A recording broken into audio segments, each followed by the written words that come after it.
է աշխատավարձի շեմը մինչև 200,000 այդ թվում ստացող մեր քաղաքացիներին ներառելու այս ցանկի մեջ, նաև ուզում եմ տեղեկացնել, որ այն 50 առողջապահական հիմնարկների կառուցման ծրագիրը, որը նախատեսված էր կառավարության հնգամյա գործողությունների ծրագրով, այս տարվա վերջ իրականություն է դառնալու, ըստ այդմ այդ խոստումը իրականություն է, որը պետք է արձանագրել։ Հարգելի գործընկերներ, այս ժամանակահատվածը, մնացած ժամանակահատվածը ձեր թույլտվությամբ կօգտագործեմ նախորդիվ այստեղ հնչած ելույթների եւ թեկնածուների քննարկմանը եւ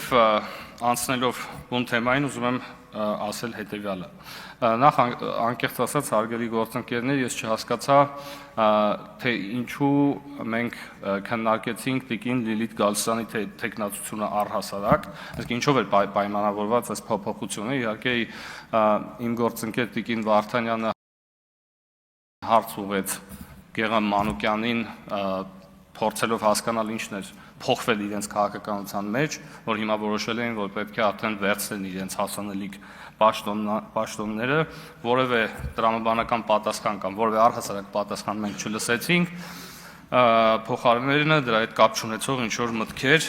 եւ ես կարծում եմ, որ իմ տպավորությունը առհասարակ այն է, որ Հայաստան խմբակցության մեր գործընկերները լավ իմաստով օրինակ են վերցրել ուժեղ Հայաստանի մեր գործընկերներից, այդ թվում ներկա լինելով դահլիճում, չնայած ինչքան էլ զավեշտալի այս բանի նրանք դատարկ են թողել իրենց աթոռները, բայց կարծում եմ սա լավ դրսևորում է եւ թերևս ընդդիմության շրջանակներում այս առողջ մրցակցությունը գոնե նման դրսևորումների է բերում, այդ թվում հանձնաժողովի նախագահի պաշտոնները ստանձնելու տեսքով։ Բայց մի դրվագ, որը թերևս մեր հանրության կամ մեր գործընկերների ուշադրությունից վրիպեց, եւ սա ուղղակի խայտառակություն է, ես ուզում եմ հիշեցնել, հարգելի գործընկերներ, որ մեր պատգամավորներից Թագուհի Ղազարյանի հարցինի պատասխան, որը վերաբերվում էր Մանվել Գրիգորյանի հետ կապված այդ զազրելի դրվագին, Տիկին Ղազարյանը հարցնում է, ասում է, իսկ դուք ո՞նց եք վերաբերվում ընդհանրապես պարոն Մանուկյանի արձագանքին այդ հարցի վերաբերյալ, ով գալի պատմում է, թե ում վզից այդ բանը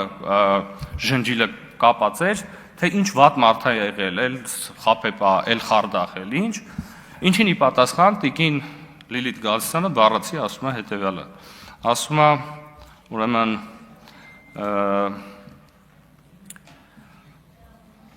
հայ մարդը պիտի հավատա արդարադատության համակարգին, որպիսի ինքնիրավչության չդիմի։ Սա է Տիկին Գալստյանի պատասխանը այս հարցին։ Հարգելի գործընկերներ, այսինքն Տիկին Գալստյանը նախ խոսքը գնում է մի տեսանյութի մասին, որը հրապարակվել է կամ որը տեղի ունեցել 2000 թվականին, այսինքն Ռոբերտ Քոչարյանի կառավարման տարիներին։ Հիմա Տիկին Գալստյանը նախ արձանագրում է, որ դատաիրավական համակարգի կամ արդարադատության հետ կապված որևէ հույս չուներ խեղճ գեներալ Մանվել Գրիգորյանը, դրա համար ուզած-չուզած դիմեց ինքնիրավչության։ Սա մի քանի շերտ ունեցող տրագեդիա է իհարկե, հարգելի գործընկերներ, եւ ես չգիտեմ մարդու իրավունքների հանձնաժողովի, պաշտպանության հանձնաժողովի նախագահի թեկնածուն sense մտքեր է արտահայտում այս ամբիոնի մոտից եւ օբյեկտիվորեն շատ դժվար դրության մեջ եմ դնում մեզ բոլորիս, կարծում եմ, հետագայում իր ընտրության հետ կապված։ Եվ Տիկին Մարիաննա Ղարամանյանի ելույթին հնարավոր չի ուղղակի չանդրադառնալ։ Տիկին Ղարամանյանը մոտենում է այս ամբիոնին, ասում է, պնդումները, գնահատականները, որոնք կլսեք այս ելույթում, հիմնված են փաստերի վրա եւ ստուգելի են։ Անմիջապես դրանից հետո սկսում է խոսել Սփյուռքի մասին, ասում է, Սփյուռքը հայկական ինքնությունն է, լեզուն է, մշակույթն է եւ այդ ամենը պահպանող ինստիտուցիոնալ կառույցն է։ Տիկին Ղարամանյան վերջի տվյալներով այդ բոլոր իրականացնող այդ գործառույթները Հայաստանի Հանրապետությունն է։ Եվ կարծում եմ Տիկին Ղարամանյան մեր մոտեցումների ֆունդամենտալ տարբերությունը հենց դրանում է, որ դուք կարող եք այդ գործառույթները պատվիրակել օրինակ Սփյուռքին, դուք կարող եք այդ գործառույթները պատվիրակել եկեղեցուն, դուք կարող եք այդ նույն այդ գործառույթները պատվիրակել X բարերարի, Եվ մոռանալ այդ ամբողջ պատմության մեջ, որ գոյություն ունի Հայաստանի Հանրապետություն, որը ըստ էության կոչված է այդ բոլոր գործառույթները իրականացնելու։ Եւ հետո վերջում ասում եք, որքան էլ փնտրեք դիմելով պարոն Եղոյանին, ասում եք այդ համարը չեք գտնի։ Նախ պարոն Եղոյանը չէր ուզում գտնել այդ համարը, ինքը արձանագրում էր, որ համար չունի, հետո ինքը խնդիր չունի դրա հետ։ Բայց ես ոնց հասկանում եմ, դուք խնդիր ունեք, դուք ուզում եք, որպեսզի մենք այդ գոյություն չունեցող համարը գտնենք եւ հարց է առաջանում ինչու։ Օրինակ, պատահի նրա համար, որ Սփյուռքից գան ստեղ քվյարկեն ու շարից փորձանքից հեռու փախնեն, ու մենք չգտնենք իրանց, որովհետեւ տեղ այդ համարները չգտնենք։ Դուք ասում եք, հա, ու դա ասում եք հետեւյալ կոնտեքստում, ասում եք ձեր պատկերացումն է, որ Սփյուռքը պետք է կառավարվի մեկ կենտրոնից, իսկ ձեր պատկերացումն է, որ Հայաստանի Հանրապետությունը պետքա Սփյուռքից կառավարվի, կամ եկեղեցու կողմից, կամ ձեր պատկերացումը երևի դա է։ Եվ շարունակելով Տիկին Ղարամյանը ոչ ավելի ոչ պակաս ասում է, որ այսօր Հայաստանում մարդու իրավունքների ճգնաժամ է։ Եվ տարօրինակաբար հարգելի գործընկերներ, խոսելով մարդու իրավունքների, չգիտեմ, խոսքի ազատության, զինված ուժերում, խաղաղ պայմաններում զոհերի մասին, Տիկին Ղարամյանը ընտրում է 2010-ից 17 եւ 18-ից 25 թվականները, սա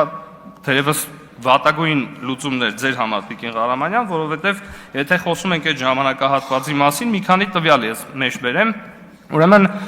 ընտրական համակարգին վերաբերվող ուրեմն մի տվյալ ԵԱՀԿ-ՇՄԻԳ-ի գնահատական 2017 թվականի ընտրությունների հետ կապված։ Արձանագրվել են համակարգային ընտրակաշարքներ, վարչական ռեսուրսի չարաշահում եւ լցոնումներ։ Ընտրությունները չեն համապատասխանել միջազգային չափանիշներին։ Ի տարբերություն 2026-ի արձանագրվել է ազատ թափանցիկ մրցակցային ընտրական ընտրություններ եւ 100%-անոց ընտրական համակարգ,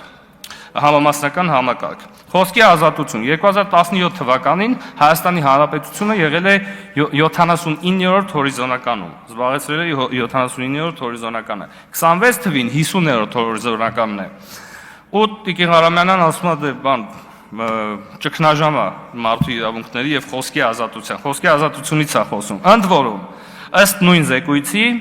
ասում է, չնայած բարձր դիրքերին գրանցվել է 16 աստիճանի նահանջ, ինչը ճիշտ է 2025 թվականի համեմատ, ինչի մասին դուք խոսեցիք, ասում է պայմանավորված մեդիա դաշտի խորը բևեռվածությամբ, ատելության խոսքի աճով եւ արտաքին ներքին ապատեղեկատվական արշավներով։ Ձեզ տեսնում եք այս պատմության մեջ, թե չէ։ Հա, չեք տեսնում։ Կոռուպցիայի դեմ պայքար եւ կոռուպցիայի եւ մարդու իրավունքների պաշտպանություն։ Ուրեմն ըստ Transparency International-ի 2017 թվականին համակարգային էլիտար կոռուպցիան կազմալուծում էր պետական ինստիտուտները։ Դուք սիրում եք ցիտել, էլի, դες միջազգային կառույցներին։ 2026 թվականին գրանցվել է +11 միավորի աճ համեմատության 17 թվի, բացահայտ համակարգային կոռուպցիան վերացված է։ Սրանք թվերն են եւ կարծում եմ այս համեմատ